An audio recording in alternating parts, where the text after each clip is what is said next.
Daniel Johnson thought leaving his wife for a younger woman would give him a better life. Instead, he left behind debt, betrayal, and a 10-year-old daughter who stayed silent until she carried out a quiet revenge that shook his world to pieces. What she did will leave you speechless. Let's dive into the story. The air in the Johnson household always felt heaviest in the kitchen. It was the one room that told the truth, whether you wanted it or not. Tonight, the truth sat between the stack of unopened envelopes by the microwave and the half-packed duffel bag on the counter. Marissa Johnson leaned against the sink, her scrub still wrinkled from a 12-hour hospital shift. The badge clipped at her collarbone had become less of an identity and more of a shield. Nursing was the one place she still knew who she was, even when her marriage was dissolving in front of her eyes. Daniel stood by the counter, his tie loosened, his sleeves rolled. He moved with the detached precision of someone packing for a business trip. Only this time, the trip had no return ticket. "You've been out late 3 nights this week," Marissa said. She had rehearsed this line a dozen times in her head, but her voice still shook. "Don't make me drag the truth out of you, Daniel." "Is it Claudia?" He didn't deny it. He didn't even flinch. "Yes, I'm moving in with her." The silence that followed was thicker than the walls around them. The refrigerator hummed. The clock ticked above the stove. Marissa pressed her palms against the counter so tightly the granite bit into her skin. "You're leaving us with a mortgage and credit card bills stacked to the ceiling," she whispered, her voice breaking through the stillness. "Do you even know the balance? Do you care that Ariana's after-school program is 2 months behind on payments? That the lights nearly got cut last week?" Daniel's expression tightened, but his eyes slid toward the door. "I'll send money," he muttered. "I just can't do this anymore. Not with you. Not with me." Marissa's laugh was sharp, bitter. "You mean not with us? Because you're not just walking out on me, Daniel. You're walking out on a daughter who still waits by the window every night, just to see if your car pulls into the driveway." Her words landed like stones, but he had already decided to leave. He reached for the keys hanging from the little ceramic bluebird Ariana had painted in second-grade art class. The bird wobbled on its hook, fragile but refusing to fall. "Don't come back for anything else," Marissa said firmly. "Whatever you forgot, we'll learn to live without." And then, with the slow drag of a zipper, the creak of hinges, and the hollow slam of the front door, he was gone. Upstairs, the sound of plastic bricks clattering broke the silence. Marissa climbed the steps quickly and found Ariana's Lego tower in ruins. Her daughter sat on the bed, knees tucked close, her brown eyes watching the scattered pieces like they had betrayed her too. "Is Daddy coming back to say goodnight?" Ariana asked, her voice as small as the nightlight that glowed beside her. "No." Marissa knelt by the bed. "He's gone." The little girl didn't cry. Instead, she pulled her blanket up, clicked the lamp on, and whispered, "Okay," but it wasn't okay. It was the kind of okay that meant, "I understand, but it hurts too much to say." That night, Marissa sat at the kitchen table surrounded by silence, overdue bills, and the hum of a refrigerator that sounded louder than it ever had before. The mortgage payment lay at the top of the pile, red ink screaming from the page. She pressed her forehead to her hands, her wedding ring still glinting under the harsh light. She had been abandoned, but worse, her daughter had been too. The next week unfurled like a cruel test. At school, Ariana carried the weight of whispers she never asked for. Her dad left for the girl from his office. A boy hissed on the bus. "Did you hear? She's younger than her mom." Another laughed during recess. At lunch, Ariana sat alone. The girls at the next table didn't bother whispering. "It's not her fault," one said loudly, eyes cutting toward her, but still. At night, she refused to eat more than a few bites. She slept with her lamp on, shadows dancing across the glow-in-the-dark stars on her ceiling. Teachers began calling Marissa. "She's not herself," they said, withdrawn, distracted, angry. And Marissa, already stretched thin between double shifts and stacks of bills, felt her daughter slipping further into silence. She tried hot chocolate, bedtime stories, late-night talks. Nothing seemed to reach. Ariana's grief wasn't loud. It was quiet, steady, gnawing at the edges of her childhood. She didn't throw tantrums or cry into her pillow. She simply stared out the window, as though still waiting for headlights that would never turn into the drive. The following days blurred together like shifts on a ward with no rest between them. Marissa worked nights and mornings, catching only a few hours of sleep in. The shallow space between her daughter's needs and the hospital's demands. She began keeping her nursing shoes by the door, laces never fully untied, as though she might need to rush back at any moment. Every evening, she returned to a pile of unopened envelopes. Bills for utilities, minimum payments on credit cards, and most pressing, the mortgage statement with its red warning stamped across the top. Daniel had always handled the finances, or so he claimed. Now Marissa realized that handling had meant ignoring, delaying, and sinking them deeper into debt. One Friday afternoon, a letter arrived from the bank. Past due, it read in bold type. The threat of foreclosure wasn't spelled out yet, but she knew what came next. She sat at the kitchen table with the letter open in front of her, while Ariana colored quietly at the counter. The markers squeaked on the paper, an innocent sound set against the drum of her pulse. "Mom?" Ariana looked up, head tilted. "Are we okay?" Marissa forced a smile. "We're okay, baby." She folded the letter in half and slid it into the drawer with the others. "You don't need to worry about this." But Ariana's eyes followed the drawer, like she already understood more than her mother wanted to admit. At school, the shadows stretched longer. Kids repeated things overheard at their parents' dinner tables. "That's the girl whose dad ran off with someone younger." The words struck harder because they were said with the cruel confidence of children who knew gossip was a kind of weapon. One afternoon, a boy named Tyler shoved Ariana's lunchbox off the bench. It clattered to the ground, spilling grapes in a sandwich. "Guess your daddy didn't pack that, huh?" he sneered. Ariana bent down to pick it up. Her fingers trembled, not from fear but from the effort of keeping her face blank. She refused to give him tears. Instead, she collected each grape, brushed the crumbs from her sandwich, and sat back down without a word. The silence unsettled her tormentors more than any outburst could have. Later that night, Marissa noticed the uneaten sandwich stuffed in Ariana's backpack. "Didn't you like your lunch?" she asked gently. Ariana shrugged, staring at the floor. "I wasn't hungry." Marissa wanted to push, to pry open the truth, but exhaustion pressed her shoulders down. She let it go, for now. The weekend came, bringing no relief. On Saturday morning, Marissa sat at the kitchen table again, surrounded by envelopes. Her calculator and a notepad filled with numbers that refused to add up. Electricity, water, groceries, the mortgage. Her paycheck could stretch, but not far enough. Ariana padded into the room in her pajamas, hair tangled, holding something folded in her hand. She hesitated at the doorway, then walked over to place it beside her mother's coffee mug. "What's this?" Marissa asked. "Just something," Ariana murmured before turning toward the living room, where her Lego pieces waited to be rebuilt. Marissa opened the folded paper. The handwriting was careful, pressed hard into the page as if determination alone could carve permanence. "Mom, I love you. I will find a way to help." The words blurred for a moment as Marissa blinked back tears.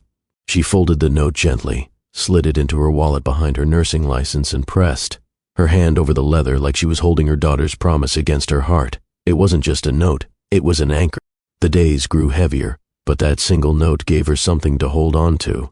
Each time a debt collector's call buzzed through her phone, each time she left for another overnight shift, she touched the wallet and reminded herself that at least one thing in this fractured house still held firm: her daughter's love, fierce and quiet. And though Ariana never mentioned the note again, her eyes followed her mother closely in those days. She was watching, listening, and planning. She was only 10, but she had already decided something no one else knew yet. If her father could abandon them with lies, then she would find a truth strong enough to set things right. The folded note Ariana left on the kitchen table never left Marissa's side. She slid it behind her nursing license in her wallet, and every time she reached for a credit card or her ID badge, the paper reminded her, "Mom, I love you. I will find a way to help." It was only 10 words, but it anchored her in ways no paycheck ever could. Ariana didn't mention the note again. She never asked if her mother had read it. But her eyes, sharp and thoughtful, followed Marissa more closely in those weeks. When the phone rang with another creditor, when her mother rubbed her temples, after a long shift, when the house grew too quiet, Ariana was watching. She wasn't asking questions out loud. She was storing them, filing them away in a silence that grew heavier with each day. At school, the silence began to fray. Children had a way of repeating adult gossip with cruel precision. Her dad left for a younger woman, one boy whispered during math. "I heard her mom can't even pay the bills," another added during recess. For a while, Ariana let it wash over her. She had learned to keep her face still, to eat her lunch quickly and walk away when the Snickers followed. But one afternoon in the cafeteria, the words pierced deeper. A boy leaned close and sneered, "Your dad left 'cause your mom couldn't keep him happy." The laughter that followed rang in her ears. Something inside her snapped. The tray in front of her tipped forward. Milk spilled across the table, sandwiches sliding onto the floor. Teachers rushed in, voices sharp, but Ariana stood frozen, fists clenched at her sides. She didn't shout, she didn't cry.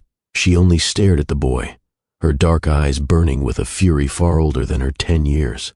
That evening, the phone rang again, this time from the school. Marissa rushed from her shift, still in scrubs, her heart pounding with dread. She found Ariana sitting stiffly on the couch, arms crossed, lips pressed thin. No tears, only silence. Later that night, when the house was quiet, a knock came at the door. It was their neighbor, Miss Evelyn Brooks. She carried 2 mugs of cocoa and a calmness that seemed to steady the air around her. "Thought you both could use this," she said. Her voice was warm, but her eyes sharp, like she saw more than most people admitted. Marissa hesitated, then stepped aside. She had lived next door to Miss Brooks for years, waving at her in passing. But tonight she felt the weight of an older woman's presence like a gift. They sat at the kitchen table. Ariana perched across from Miss Brooks, cautious at first, her small hands cupping the mug. The cocoa steamed in the silence until Miss Brooks leaned forward. "Grief doesn't always shout," she said softly. "Sometimes it hides. Sometimes it makes you feel small, like the world has shrunk and forgotten you.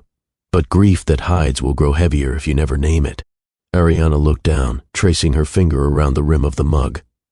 "What if I can't say it?" "Then write it," Miss Brooks replied. "Write down what hurts. Write down what you hope for. When you give words to pain, you take away its power to bury you." The advice lingered in the air long after the mugs were empty. That night, Ariana pulled out a small spiral notebook she had once used for spelling words. On the first page she wrote in block letters, "Truths and Plans." The pen dug into the paper so hard that the words pressed through to the other side. Her first truth was simple: Dad left. Her second followed quickly: Mom is tired. The third came slower, but when it landed, it felt like an arrow hitting its mark.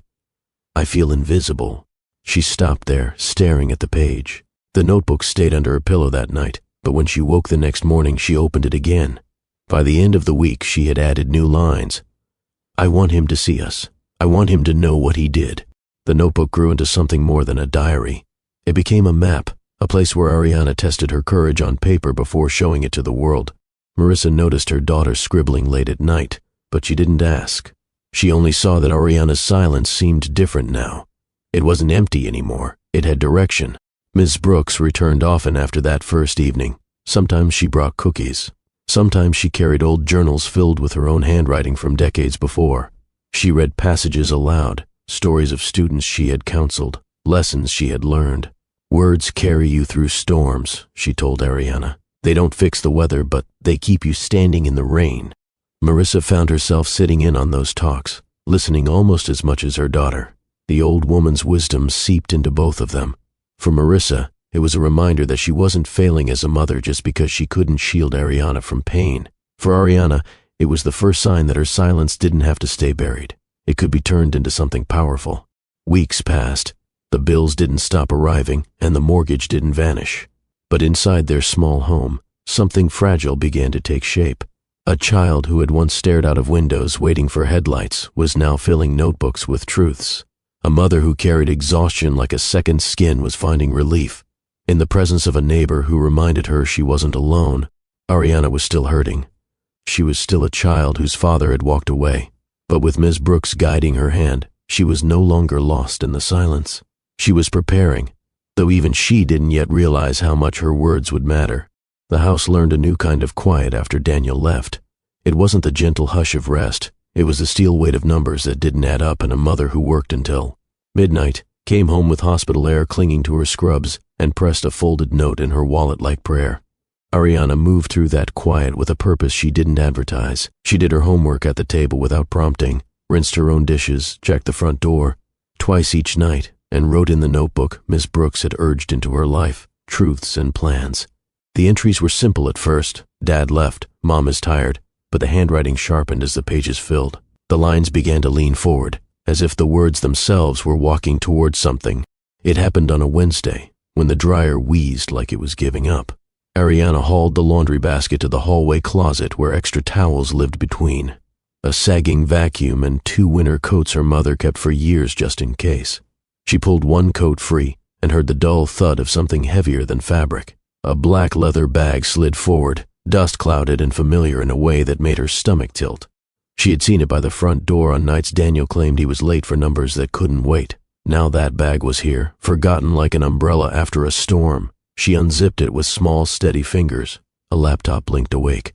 The screen did not ask for a password. The desktop was cluttered with folders named in a language that sounded like business and evasion. Ariana clicked because not clicking felt like agreeing to be invisible. Spreadsheets opened in tidy prison bars of gray and green. There were names of companies she'd heard only through adult voices, numbers with commas that wrapped around the eye like vines and tabs labeled original beside others called adjusted, as if one truth could politely make room for another. She didn't understand everything, but the pattern wasn't hard to sense. You didn't have to be grown to recognize when 2 columns were supposed to match and one of them didn't. Her father had duplicated files, changed amounts just slightly, nudged dates, and tucked those versions into email. Threads that looked confident until you read the reply lines from people with titles like compliance and audit. Please reconcile discrepancies, one email said. Missing approval attached? Asked another. Daniel's answers were smooth, soft, and slippery. Phrases that sounded helpful while walking around what was being asked. It was the same tone he used when he promised he'd handle a bill that was already past due. Ariana took a breath that made her chest feel too small. She thought about the lunchroom, the whispers, the Lego tower she had let fall instead of crying. She thought about her mother's hands rubbing at her temples and the way her voice lowered on phone calls that sounded like negotiations with a cliff. She whispered to the lit screen, "If I show the truth, will he see us again?" The room had no answer, but she felt one rising in herself that had nothing to do with being seen and everything to do with standing up. She didn't know the right steps, only that proof mattered. She reached for her tablet, the one her mother had managed to keep paid, off with a payment plan and stubbornness, and opened the camera. At first she took pictures of the screen straight on, clear shots of emails, contract, versions, and spreadsheets that showed 2 totals where there should have been 1. When the glare obscured a line, she leaned the laptop screen back an inch and tried again. She photographed the email headers showing the recipients, a boss, 2 compliance officers, a vendor address she didn't recognize. She moved through the folders slower than her racing heart wanted, reminding herself that careful was stronger than quick. The first time she heard footsteps in the hall, she folded the laptop shut so fast the magnet caught with a clap. Marissa poked her head around the door, eyes numb with shift lag. "Everything okay in here?" "Just cleaning the closet," Ariana answered. She tilted the laundry basket toward her mother like a shield made of socks. The towels were falling. Marissa smiled with only half her face. "Thank you for helping," she said, and the pride in that simple sentence landed heavier than any accusation could have. When she walked away, Ariana opened the laptop again and returned to steady breathing. That night the notebook gained a new page. Truth, Dad's work is wrong. Plan, save proof, find who needs to see it. She wrote the words and then stared at them, aware that crossing a line on paper was different from stepping over it in real life. Miss Brooks had taught her that naming pain defanged it, but this wasn't only pain. It was the kind of truth that snatched at adult consequences. She folded the notebook closed, slid it under her pillow, and lay on her side with her eyes open until the room softened into gray. The next afternoon, she studied the scent folder and realized it was a treasure map she could read even if she didn't know the full legend. Names repeated near the top of threads: Marcus Hale in compliance, Renee in internal audit, and her father's manager O'Neill. She copied the names into her notebook, printed the email addresses slowly so she wouldn't transpose letters, and drew small boxes beside each one, empty squares waiting for a check mark she wasn't ready to make. Marissa's world moved along a separate track a few rooms away. The hospital schedule stretched her across weekends. The mortgage company left voicemails with a politeness that made the message worse. On good days, she baked cornbread to make the kitchen smell like home. On hard days, she brought takeout to the table and pretended the boxes were a choice rather than a math problem. She noticed that Ariana's eyes had changed, less glassy, more focused, and took it as proof the notebook therapy was working. She had no idea her daughter was cataloging a different curriculum. Miss Brooks knocked on Thursday with chamomile tea and a story from her years as a school counselor. She didn't tell it like a lesson, but the lesson was there anyway, about a boy who learned that telling the truth wasn't the same as punishing someone, and how sometimes you had to decide whether speaking up was about harm or about health. Ariana listened without giving herself away.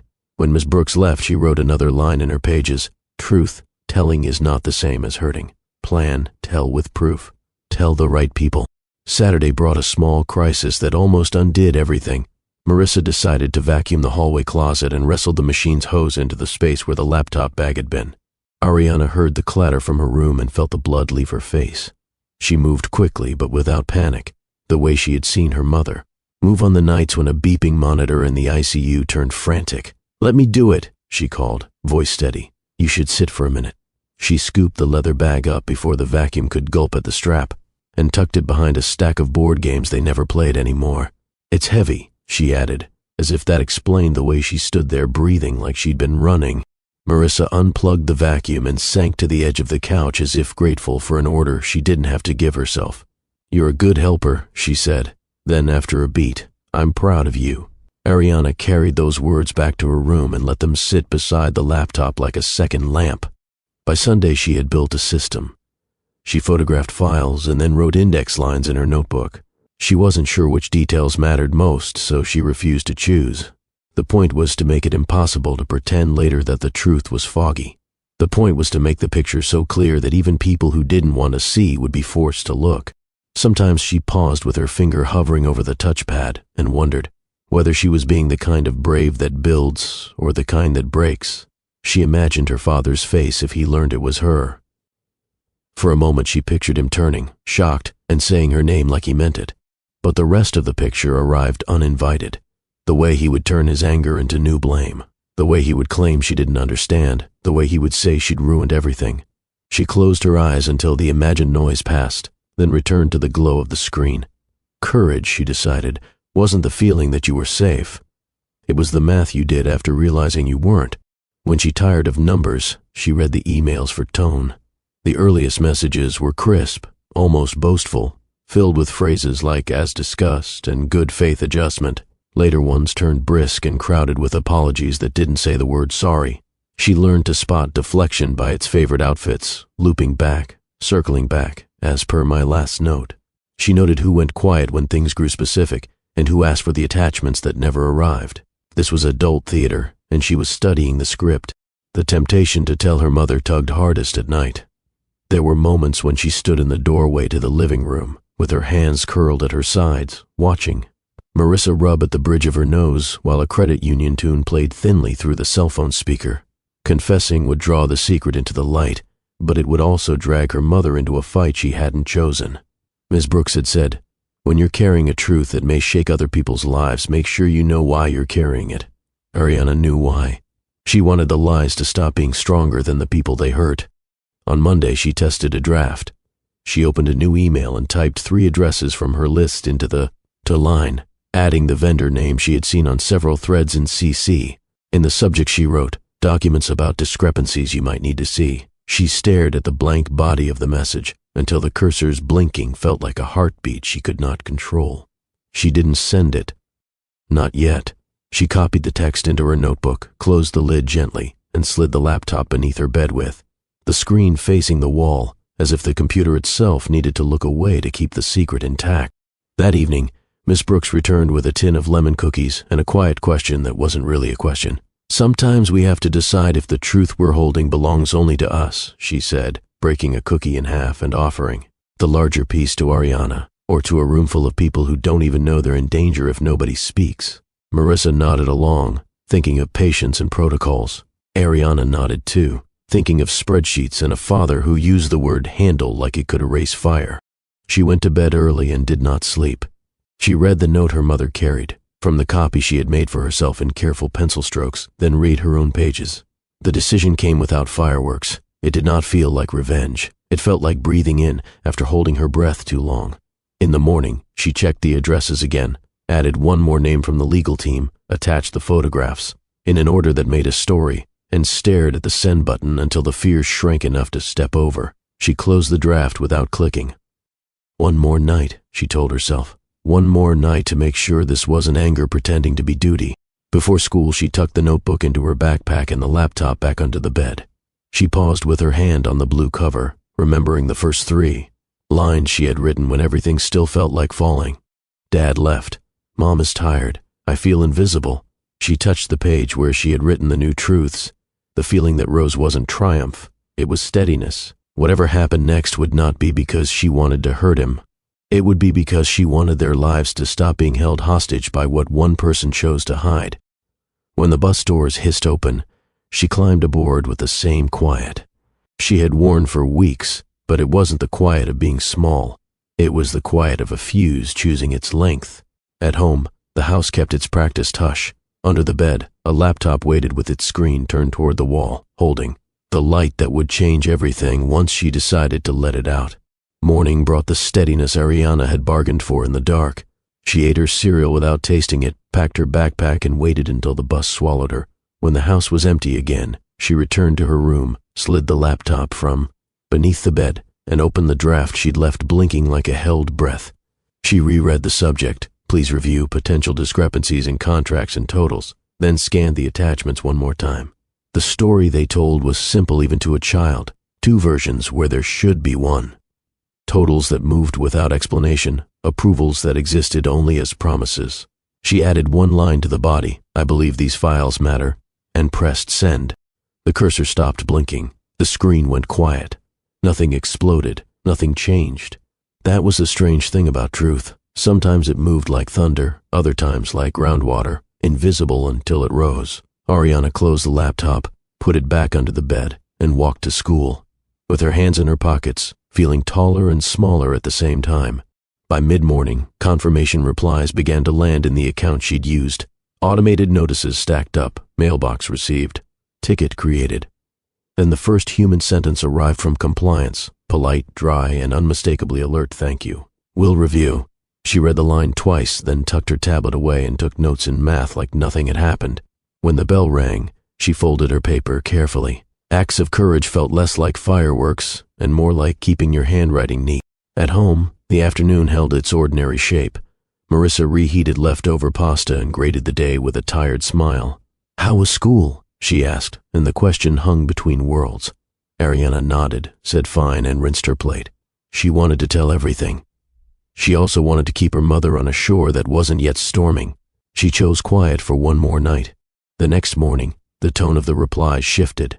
A new message appeared with the company's legal disclaimer, stretching across the bottom like a fence.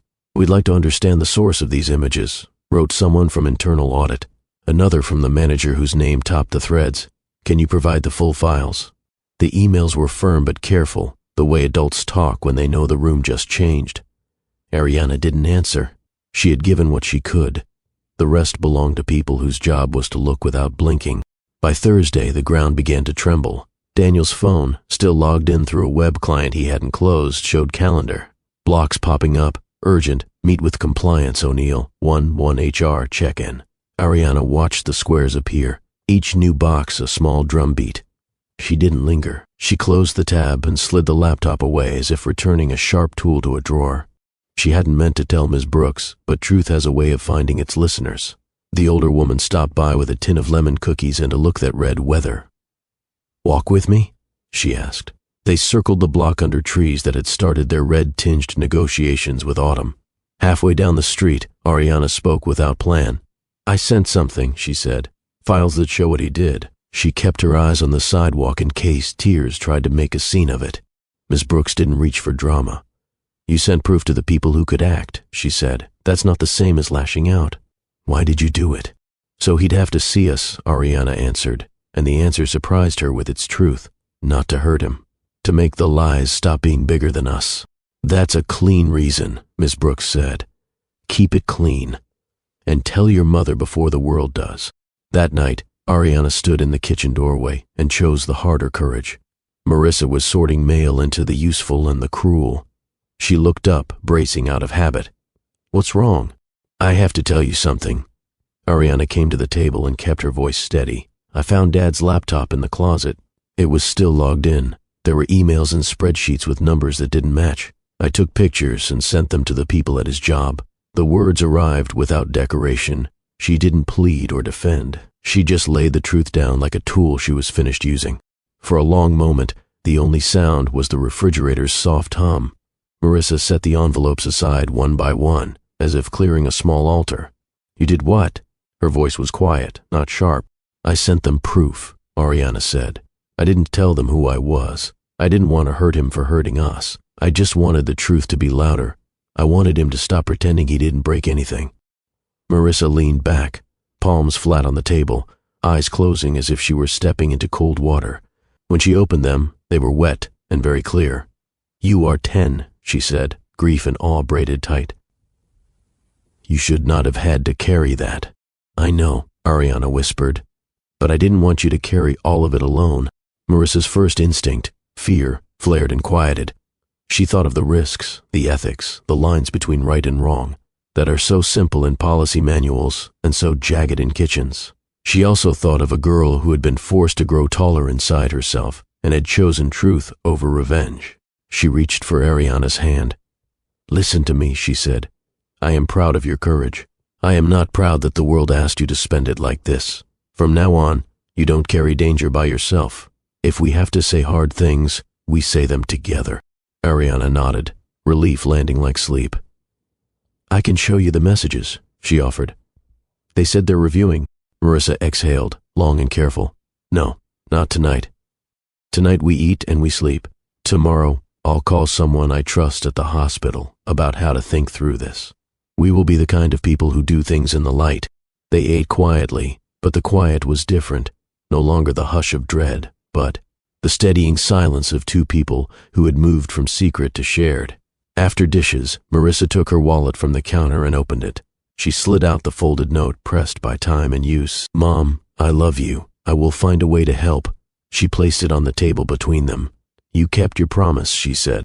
The next day rippled. A neighbor mentioned seeing Daniel's car leave work at noon.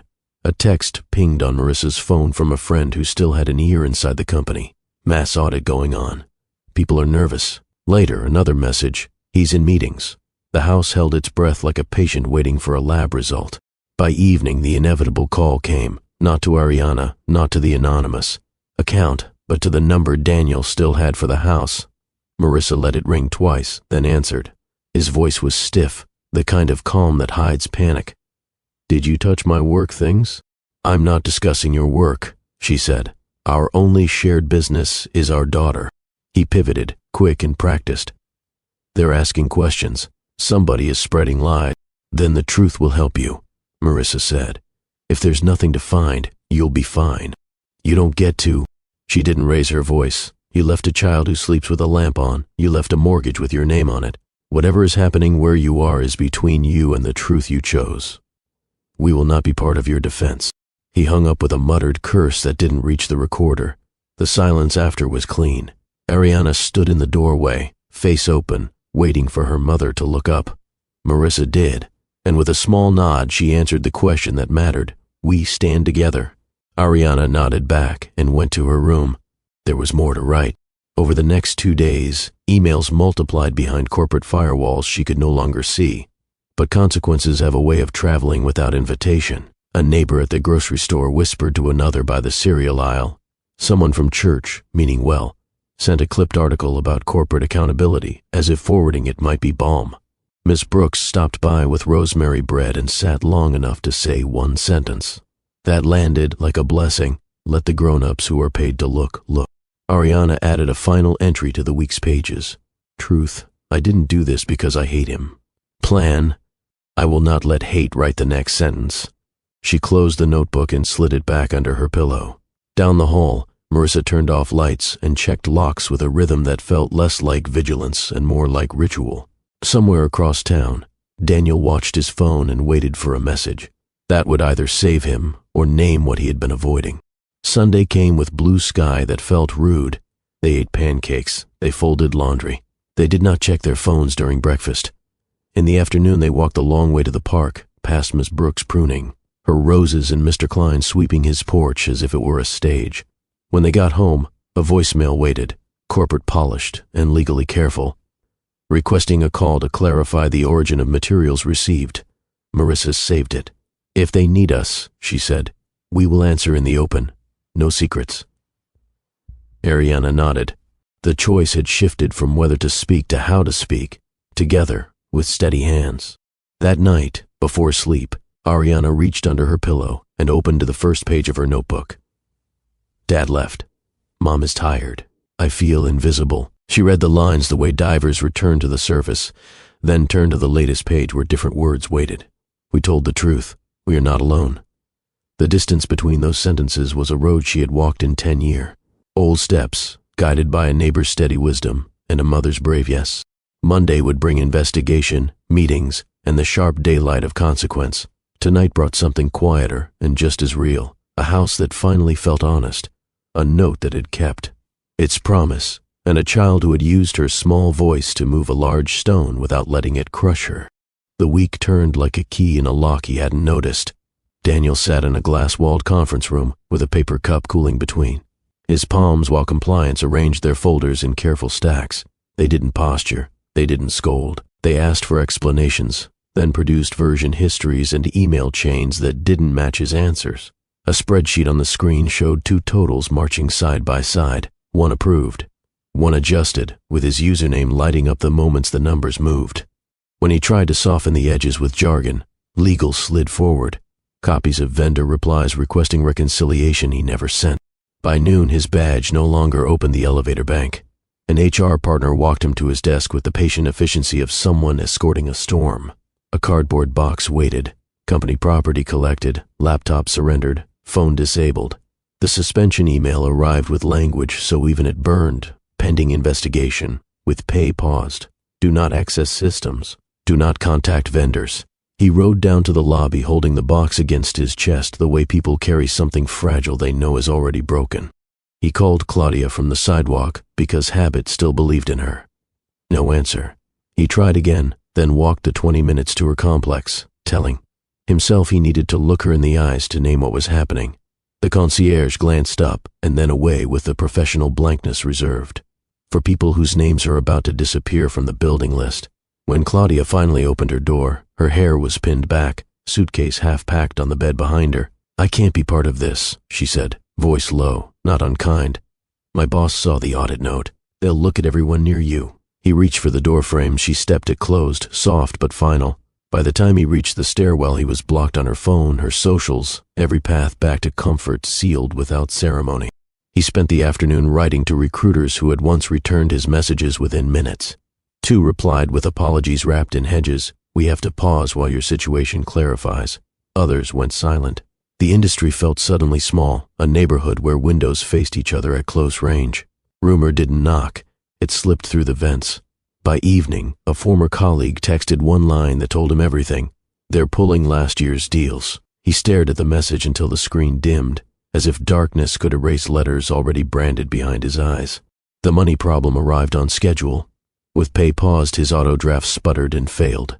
The lease on his one-bedroom near Claudia's place came due in 4 days. The property manager, all courtesy a week ago, now spoke in bullet points. He listed the watch he had bought in a season that assumed tomorrow, and sold it for a number that proved he was bargaining with time.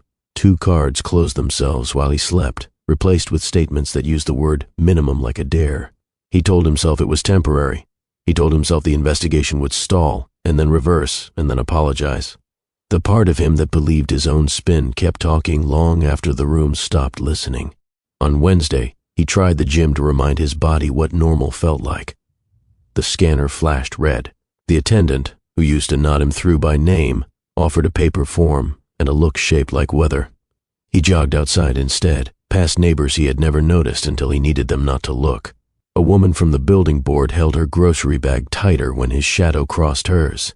At the corner store, the cashier handed him change with 2 fingers and the newsprint rumor that always finds a way to exist, something about misreporting, something about compliance. You didn't hear it from me. At home, silence crowded him.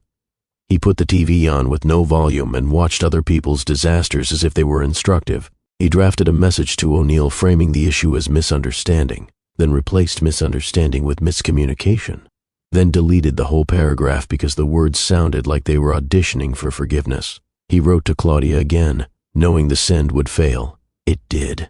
He ate standing up over the sink, then lay awake rehearsing explanations for a room that no longer wanted them.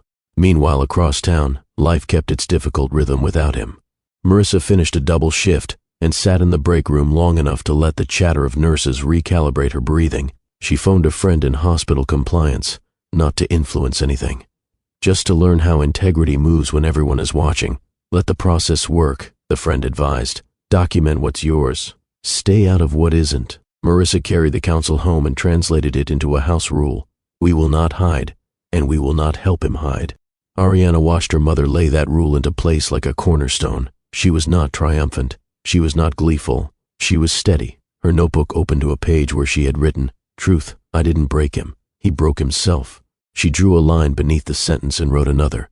Plan, focus on us. The decision shifted her attention away from the investigation's echo toward the inside work, homework, chores, the small dailiness that makes a life. Thursday, the company's formal notice landed. Suspension converted to termination pending final review. The phrasing was dry as bone. It cited clauses he had initialed without thinking on his first day. Pages. Everyone signs because no one believes the words will one day aim at them. He stared at the screen until the letters swam, then refreshed his inbox like a gambler pulling the lever again for a different fruit. Nothing new arrived, because the unsentenced part of the process had already moved beyond him. He went to the bar a block away, where he used to know the staff by their weekend plans. The bartender nodded, poured water without asking, and avoided a tab. Two former co-workers occupied a high top near the window. One pretended not to see him. The other raised a hand halfway and let it fall when their eyes met. Daniel tried a casual approach, something about overreacting, politics, jealous auditors. The words sagged under their own weight. By the time he reached for his wallet, the bartender had already comped the drink as if charity could shorten the awkwardness. Claudia's final echo arrived in the form of absence. Her desk at work, he learned it from a friend of a friend, was cleared before noon. She took a position in another building across town, different company, fresh badge. She filed her move like a tax form, all line items and no story. She did not call. She did not apologize. She did not hover at the edge of his life, waiting to be pulled back in. If there was a version of this month where she remained an asterisk in his biography, she declined to write it. Whatever romance he had scripted over late dinners and expense account, cab rides evaporated under the fluorescent lights of consequence. Claudia was gone, not angrily, not theatrically, just gone. The week ended with the practicalities of collapse. He boxed the shirts he used to wear for wins and stacked them next to the ones he wore for pretending. He crammed cables into a drawer he had promised to organize and then closed it with his knee.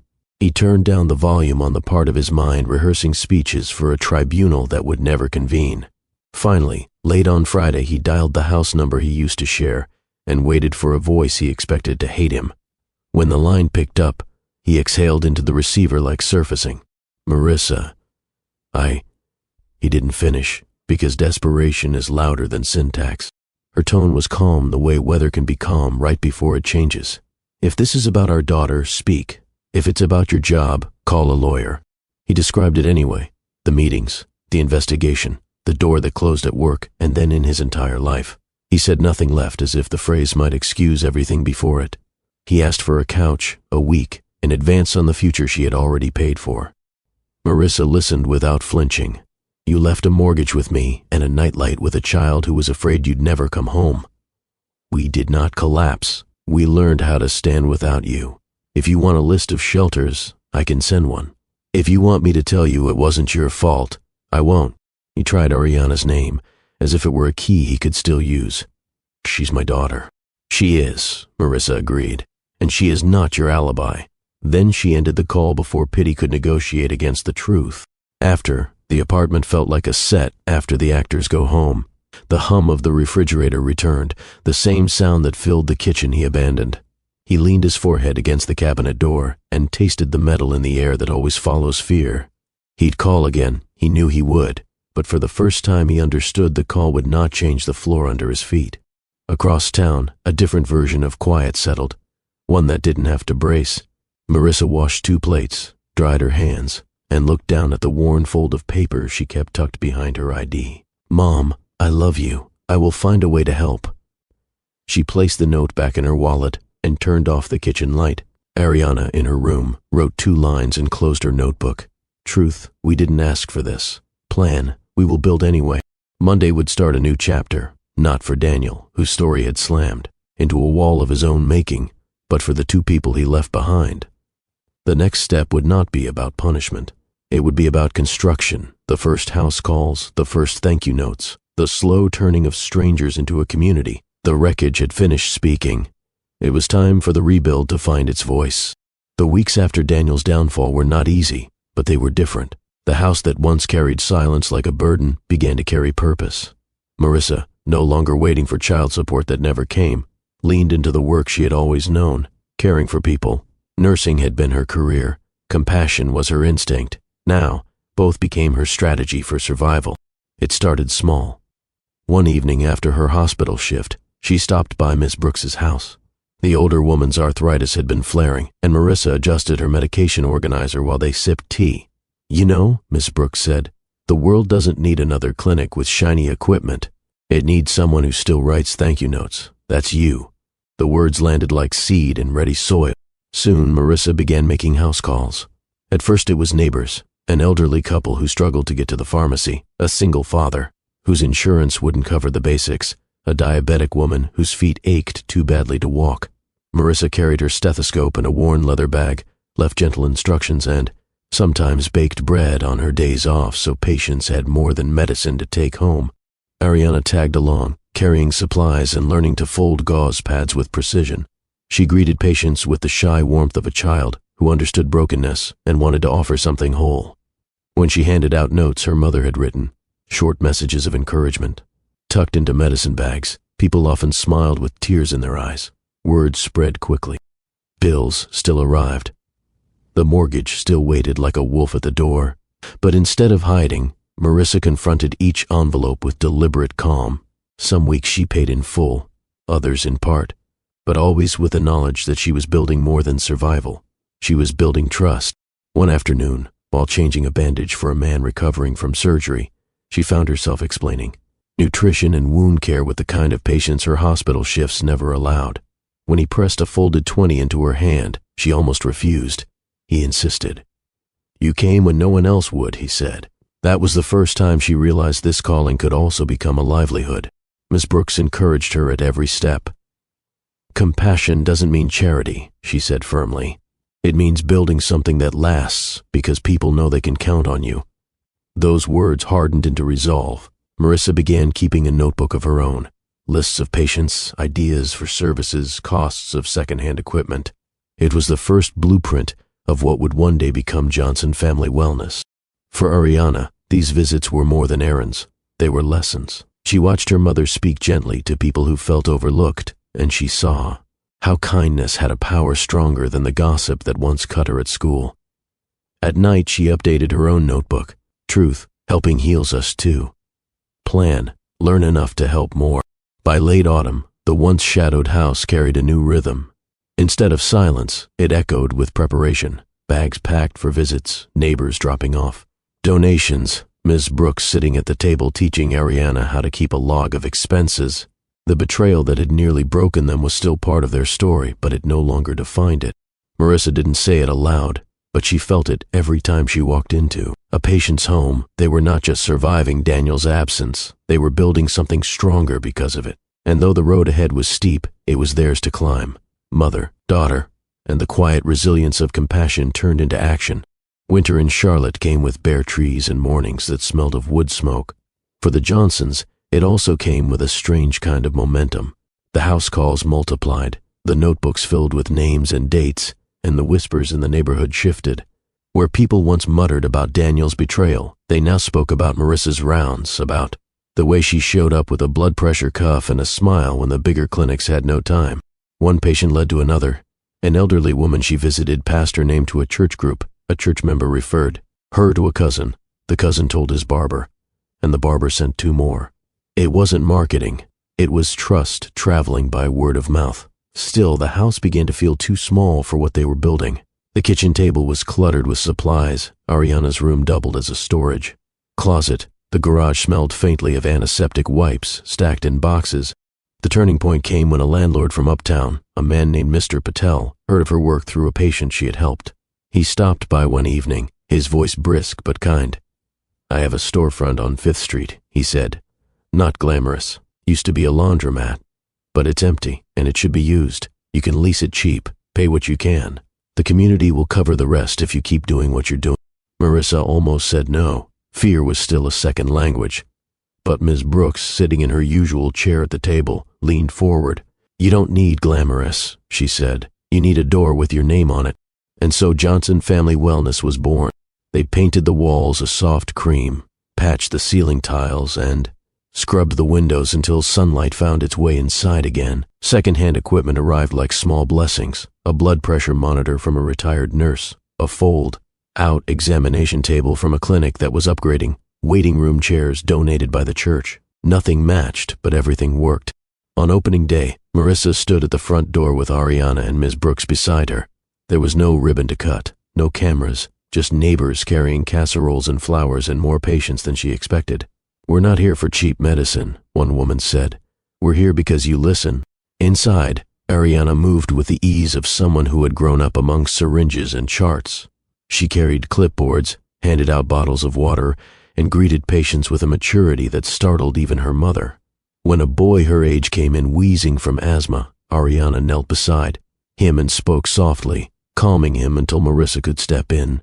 That night she wrote in her notebook, "Truth, I can help more than I thought. Plan, learn enough to become a doctor." The clinic became more than a business. It became a gathering place. Patients lingered not because of necessity but because they felt seen. Marissa insisted on small rituals. A thank you note slipped into each bag of medicine, a jar of peppermints by the door, a bulletin board where Ariana pinned drawings and encouraging quotes. Slowly, the clinic grew not out of profit, but out of people who returned because they felt they mattered. In spring, a letter arrived for Ariana, a scholarship to a summer science camp. Ms. Brooks had helped her fill out the application quietly weeks earlier. When Marissa read the acceptance aloud, Ariana's face lit with something brighter than relief. It was ambition. "I want to study medicine," she said firmly. "Not just to help here, but to help everywhere." Marissa folded her daughter into her arms. For the first time in a long time, her tears weren't born of grief but of gratitude. "Then we'll build the future together," she whispered. The clinic, humble as it was, had become their anchor. It gave them stability when bills still loomed, courage when memories still ached, and dignity when the community once doubted them. What Daniel had left behind was debt and silence. What Marissa and Ariana were building was a foundation, one that carried their name and their resilience on the front window for all of Charlotte to see. By summer, Johnson Family Wellness was no longer just a dream scratched into notebooks. It was alive. The clinic's door chimed all day long, neighbors arriving with questions, parents bringing sick children, elderly patients who came as much for conversation as for care. Marissa's name began to circulate beyond the block. People described her not as a nurse who had fallen on hard times, but as a healer who treated her patients like family. The rent was modest, the donations steady enough, and her hospital shifts could finally shrink to part-time. Ariana, fresh from her science camp, decorated the waiting area with her camp photo pinned to the bulletin board. She came home with a fire in her voice. "I want to be a doctor," she announced one evening, placing her camp certificate on the kitchen table. Marissa smiled through tears. "Then this clinic will be your classroom until the day comes." It was during one of those long afternoons, the clinic filled with soft hums of conversation and the smell of antiseptic, that Daniel appeared. He stood outside the glass door, thinner than memory, his once-polished suit hanging loose on his frame, his face drawn and pale. His reflection stared back at him as he pressed his palm against the glass. For a moment he didn't move, like a ghost debating whether to knock. Marissa noticed him first. She had been charting a patient's notes and froze mid-sentence. Her chest tightened, not with longing but with recognition of a shadow she had already walked past. Slowly she stepped to the door. The patients inside fell quiet, sensing the weight of the moment. Daniel's voice cracked through the barrier. "I didn't think you'd survive without me." His eyes searched hers, hollow, hoping for even a crack of pity. Marissa's reply was steady, almost gentle. "I didn't build this without you. I built it because you left." She didn't raise her voice. She didn't slam the door. She simply turned the lock from the inside, letting the sound echo. and walked back to her desk. The message was clear: he was seen, but he was not welcome. The clinic's glass reflected him back to himself, alone, outside, a figure unable to enter the future he had abandoned. Ariana had watched from the corner. She felt no thrill, no victory, only confirmation. The man at the door was her father, but he was also a stranger. Her notebook had prepared her for this moment. Truth: he is not coming back. Plan: keep walking forward. She closed the page without writing it down. Some truths no longer needed ink. Daniel lingered outside a little longer, his hands still on the glass as though it might turn warm with memory. But no one opened the door. Eventually he turned, shoulders slumping, and disappeared down the sidewalk, into the blur of traffic and lives that no longer waited for him. Inside, the clinic resumed its rhythm. A baby cried, a blood pressure cuff hissed, and Marissa exhaled the breath she hadn't realized she was holding. She glanced at Ariana, who met her eyes with calm certainty. They had already chosen their future, and it did not require his permission.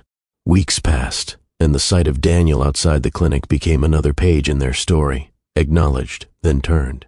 Marissa didn't speak of it, except to tell Ariana, "We don't chase shadows, we hold on to what's real." Ariana nodded, and that was enough. Summer folded into late August, the air thick with Carolina heat. On a Sunday afternoon, Marissa suggested they walk to Fourth Ward Park. It had been years since they'd strolled there, back when Ariana was little, and Daniel would hoist her on his shoulders to see the fountains. The memories threatened to rise, but Marissa pushed them down. This walk wasn't about the past. It was about showing her daughter how far they had come. The park was alive with families, joggers, and the smell of roasted peanuts from a vendor's cart.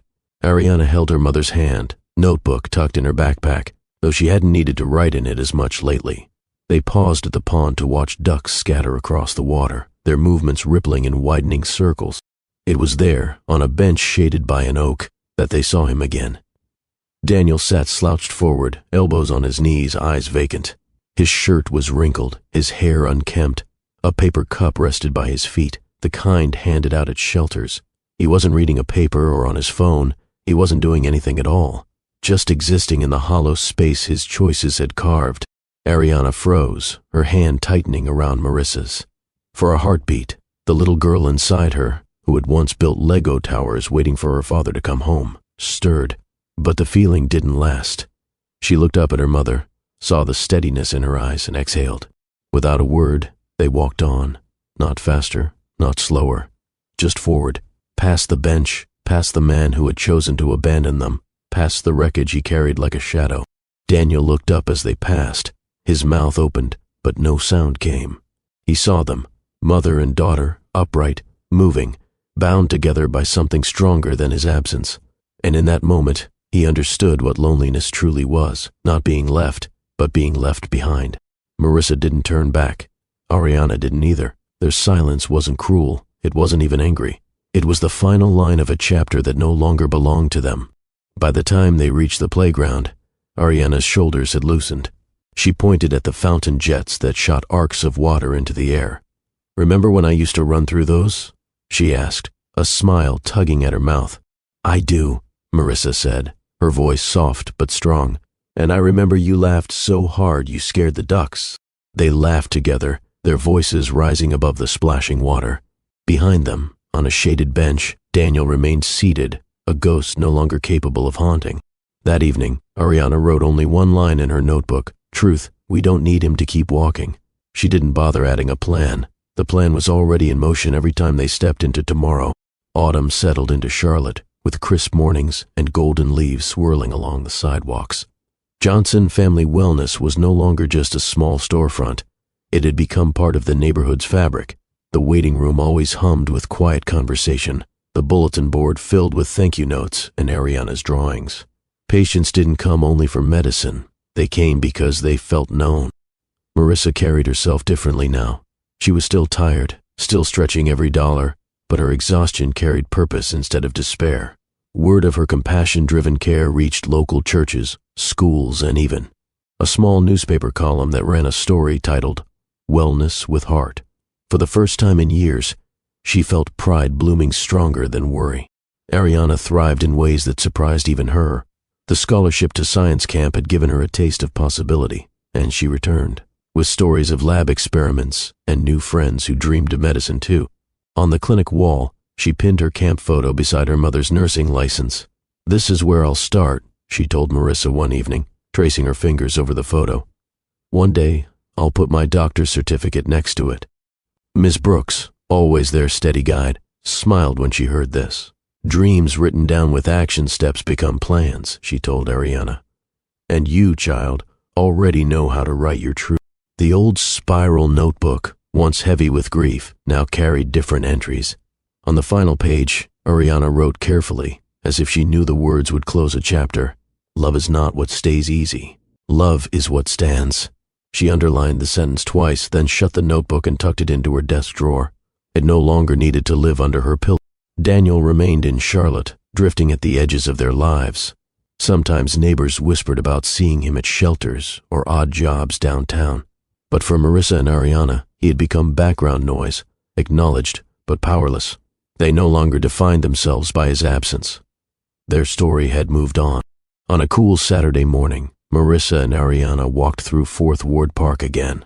The fountain sparkled in the sun, and children laughed as they ran through the sprays of water. Ariana turned to her mother, her face bright with determination. "We've already walked past him once," she said. "Now we're walking toward something." Marissa squeezed her hand. "Yes," she answered. "We're walking toward everything." The path ahead was still uncertain, but it was theirs. The clinic, the notebooks, the resilience stitched into their daily lives. They were the foundation of a future no betrayal could erase. The betrayal in the kitchen had once silenced them, but now there. Voices carried in laughter, in plans, in the steady rhythm of hope. And so the Johnsons, mother and daughter, closed the chapter of abandonment and opened the chapter of resilience, not defined by what they had lost, but by what they had built together. Sometimes life breaks us in ways we never expected, but as Marissa and Ariana showed, strength isn't about avoiding pain, it's about standing, back up, building with what remains, and proving that love can grow even in the cracks. Their story reminds us that betrayal doesn't have the final word. Resilience does. Thank you for staying with us to the very end. If this story touched you, don't forget to like, share, and subscribe for more powerful real-life stories. And tell us in the comments, have you ever turned pain into strength? We'd love to hear your story.